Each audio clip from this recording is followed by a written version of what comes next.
Okay, magandang hapon po sa ating lahat. Alam nyo, sa totoo lang po, matagal ko na pong nakikita ang Bible na ito sa Shopee. Ang Holy Bible New Living Translation na large print, no? Premium value thin line. Popular po ito sa halagang 2,000 pesos po. Napakaganda na po ng inyong Bible.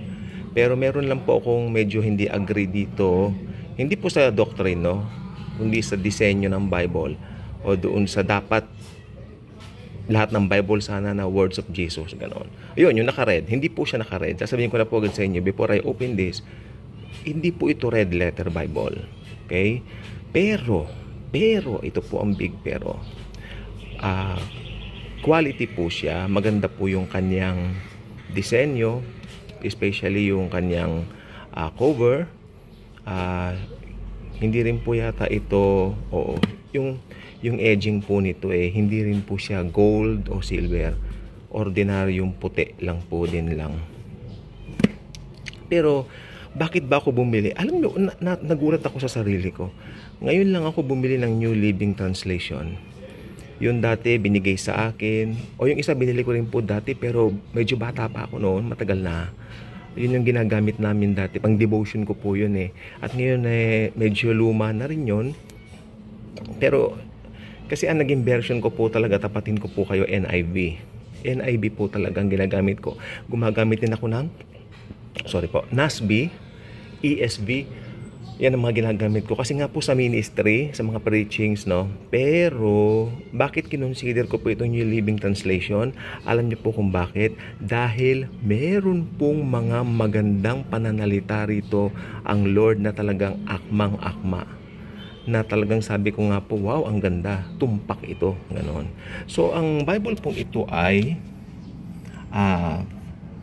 meron din po itong filament up. Filament up po, ibig sabihin po yung i-fill mo lang yung sa camera mo, tapos meron siyang may mga explanations ka makikita. Parang yung Bible kung may ganito akong Bible, yung isa yung, ang tawag ito, Tony Evans Bible. Yung ginagamit ko, maganda po yun. Marami akong natutunan. Value, price, and readable. Pero sana ni-read po nila, yun ang talagang sinasabi ko. Lay flat, Smith Zone binding, life application, life topic is index. Okay. Premium value thin line, brown Celtic cross, leather like. Pero sa akin, masasabi mo talagang premium pag naka red letter. Maniwala po kayo sa akin, maganda po talaga yan. Pero ayos lang din po ito kasi alam niyo ito maganda. Nabasa ko po pala ang buong Bible using NLT. Okay? Using the NLT Bible na ewan ko nasa na yung Bible na ginamit ko yun, sa lumang-luma na po yun, no? Kaya bumili ako ng bago. Sabi ko kasi sa isip ko, nabasa ko ang buong Bible 2007 pa. Bata pa rin tayo ng konti noon. Ba't di ako bumili ng New Living Translation ngayon na nag-preach na ako? Magamit ko rin. Kasi parang na-nostalgia rin po ako na, alam nyo, nabasa ko ang buong Biblia dito.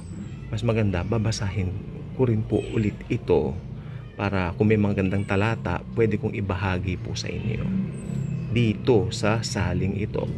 So ito po ay Holy Bible New Living Translation. Okay? NLT. I think ito po ay may marami ng revises, pero hindi ko lang alam kung ano yung pinaka-latest po niya. So tingnan po natin ang loob. Pause ko muna. Ayun, ito na po siya. So ito po yung Celtic cross na disenyo niya. Ito ang uso po ngayon ng mga Bibles. Pero sa akin, ayos lang po maski walang ganito Basta naka-red yung words ni Christ. Mahalaga po sa akin kasi yun. Ganun pa man, ito ang disenyo niya. Ang ganda po talaga. Brown na brown. Bakit brown ang kinuha ko? Dahil ako po ay brown skin din. Kayo manggi tayo, moreno tayo. So bagay sa akin to. So ayan. Nakakatuwa po ngayon, Kasi mga Bible, pwede na tayong mamili ng kulay na gusto natin. Nakaka-bless. I mean, wala siyang ribbon, tingnan nyo.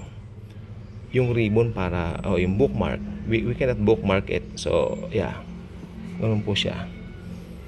Okay, the presentation page is, actually, maganda po yung presentation page niya. It presents very simple, I guess. Yan. Okay? Kita po natin dyan. Ito yung very popular. I think most of their Bibles have this verse, no? Your word is a lamp to guide my feet and a light for my path. Mula po ito sa Psalm 119 verse 105. Okay? Yung Living Translation, large print. Ako hindi po malabo ang mata ko, awa ng Panginoon, no? Pero maganda po ang large print. Tyndale. Siyempre, Tyndale po, New Living Translation. Although, alam naman natin na ang New Living Translation ay inire-release din ng Sonderban. Pero mas maganda pa rin po ang release ng Tyndale kung New Living Translation. Kasi sila po talaga nagre-release nito. Okay? Nagpa-publish nito. Parang yung NASB, yung New American Standard Bible. Nire-release po yan pinapublish din po yan ng Sonderban. Pero iba po yung kapag ka Lachman Foundation ang nag-release nun o nag-publish ng Bible na yun dahil sila po talagang gumagawa nun. Okay? Original po sa kanila yun. Okay? Yung pong ibig ko sabihin. Printed in China. So, ayan, gaganyan ko na lang po yan. If you want to know the information, okay, this Bible, 2015 pala to. Ito palang New Living Translation, kanila na po itong inano ng 2015. So, 2015 itong Bibliang ito. Kaya sabi ko nga po, matagal ko nito nakikita sa Shopee, pandemic pa. Ako, honest po akong tao. Medyo yung papel niya, medyo maligas-gas. Kaya kung maselan kayo, bumili pa rin kayo nito, pero after kayo dun sa mababasa nyo dito. Hindi kayo after dun sa premium yung Bible o maganda. Diba? So, ito po yung opening ng Old Testament. Then, very popular na nila yan, Genesis. Yung headings po nila, no? Very popular po tayo dyan dahil hindi po nagbabago yan sa anumang Biblia po nila. Basta nirelease po ng Tyndale, ganyan po talaga yan. Okay? So, ito po yung fonts niya. See? Napakaganda po, di po ba? Then here, tingnan po natin ang ganyan ng camera. Ilapat natin para makita po ninyo. Hindi siya pwedeng buksan ng ganyan pag nandito, hahawakan mo ganoon. I don't think. Pag nasa gitna na siguro, yan, pwede na. So, nandito po tayo ngayon, Book of Chronicles, mga ganyan. May headings din po siya. Wala po siyang bookmarking. Medyo disappointed ako dun kasi naglalaro ito ng 2,000 po siya. So, dapat bukod sa naka-red siya, may bookmark po dapat siya. Meron siyang ganun yung tali, no? Yun. So, hindi natin alam bakit din nila ginawa yun. So, the Lord detests double standards. He is not pleased by dishonest scales. The Lord directs our steps. So, why try to understand everything along the way? Tama. Huwag na po tayong ma-stress at si Lord nang bahala. Yung printing po ng Bible na binasa ko, maniwala kayo sa hindi. Ganito rin po. Mas maliliit nga lang po yun dahil yung Biblia yun mas maliit lang. At saka yung papel po ng Bible na binasa ko ng buo, nabasa ko buong Bible na buo doon, yung papel na ginamit po roon ay parang papel lang ng newspaper. Nabili ko lang yung Bible na binasa ko ng buong Bible na yun. Alam nyo, 200 something lang yun. Pero importante, di ba? Doon ko natutunan yung mga nandito ako ngayon dahil doon sa Bible na yun. Nagpre-preach ako ngayon because of that. Dami kong natutunan. Hinubog po tayo doon, di ba? So, ang Panginoon pa rin lahat. Daniel. Prophecy book na po tayo dito.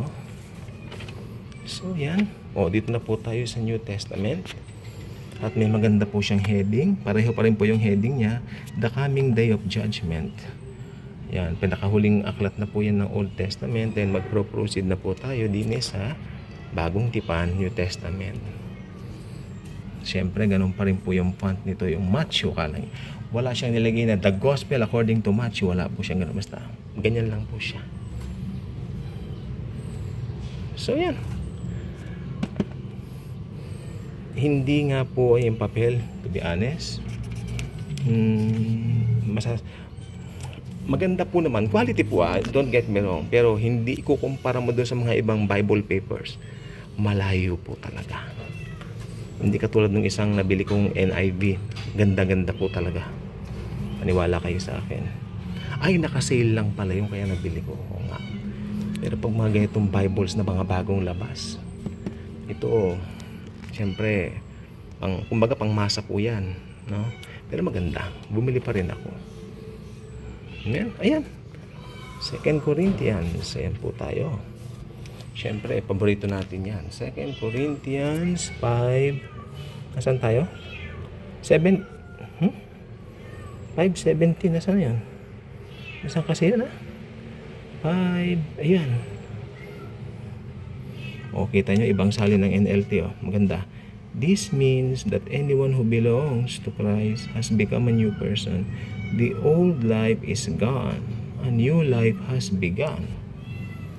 Well said. Very well said. Ganda. Thessalonians. So, matatagpuan yung Antikristo dito yung di ba? So, pang minister ko lang naman to. Pang ministry ko lang naman po ito sa inyo. Minsan pwede ko rin punta din sa labas. Maganda din kasi nagdadala ako ng Bible. At ang maganda naman po sa Bible na ito, kita ko po sa inyo, ay talagang meron po siya mga ganito, mga life application, life topic index. I think kinuha po ito sa life application Bible, no? Ayan. Tapos hindi po mawawala, ewan ko lang kung may maps ito. Ayan, tungkol po rito, iba't ibang topics po. Halimbawa yan, meron po tayong hatred, healing, yan, diba? Holiness, heaven, ibang topic po. Maganda po ito. Wala po ito rin sa mga previous release ng NLT. Kaya kung meron kayong ganito ngayon, mas maganda. Ayaw kong ang papel po talaga medyo, siyempre naikukumpare lang natin. Ewan ko lang kung may maps ito. Wala po siyang maps. Marami itong binagong tradition ng isang Biblia. Hindi po siya nakapula. Ang words of Christ hindi naka-red. Wala siyang markings, walang ribbon markings, at walang mapa. Okay? Pero ang pinaka-striking sa akin dito, hindi po siya naka-red. Medyo, kako kanina. Kasi nabuksan ko na po kanina ito eh. Sabi ko, medyo dismayado naman ako dahil syempre ni-expect ko naman to na red. Ganun pala. Matindi. Akala ko marking nga yan eh. May marking. Ginanong ko, hindi pa. So ayan. Ayan po ang ating review ng aking bagong Bible na ayan siya. Holy Bible, New Living Translation. Yes. Alam niyo, dumating po ang time na ito ay nag-number 1 na Bible translation. Yun po ay noong July 2008. Nasapawan yun ng NIV. Pero bumalik po sa popularity ang NIV kasi iba pa rin po talaga ang gawa ng Zondervan. Okay? So, ayan lang po. I hope nag-enjoy kayo sa ating New Living Translation Holy Bible Review. Yan. Ito yung sa cellphone po, no? Meron pong cellphone, igagano mo doon, tatapat mo lang doon sa ganun niya, then pwede na. Pero hindi naman po yan ang habol ko doon. Habol ko talaga dito ay ang Word of God na ma-share po sa inyo. Kasi gusto ko po talaga marami akong salin ng Biblia in book form po kasi dito po sa cellphone marami po ako dito na meron po ako ditong U Bible, U Bible version na ang dami pong Bible version doon pero iba po talaga pag may book na ganito. Pwede nating sulatan, pwede tayong ako sinusulatan ko mga Bible ko, yung mga revelations talagay natin. Kung ano yung gustong sabihin ni Lord, pwede nating sabihin. So, yun lang po. Marami po palang salamat sa inyong panonood. Please mag-subscribe naman kayo sa ating channel na ito. Dahil ito pong channel na ito ay para kay Jesus. Para po sa ating lahat. Para sa mga nagmamahal kay Jesus. At doon sa mga hindi pa mananampalataya, mag-enjoy po kayo sa mga videos. At naway, inyo po mapagtanto ang pangailangan nyo kay Kristo, na si Jesus lang po ang kailangan ng mundo para maligtas at magkaroon ng buhay na walang hanggan. At importante, mag-decide din kayong bumili ng Biblia tulad po nito at iba't ibang salin. Depende ko. King James ba ang gusto nyo? NIV ba ang gusto nyo? ESV ba ang gusto nyo? Nasa inyo po yan. Preferred version po nyo. Ako may NKJV din po ako. Yung Bible na ginagamit ko mostly, karamihan lately, yung NKJV. Iba-iba po, no? Kasi yung NKJV po, maganda sa pag-aaral talaga. Yung mga old tongues, Hebrew and Greek, madali pong matanto doon. Okay, yun lang. God bless. Thank you, Jesus. Hallelujah.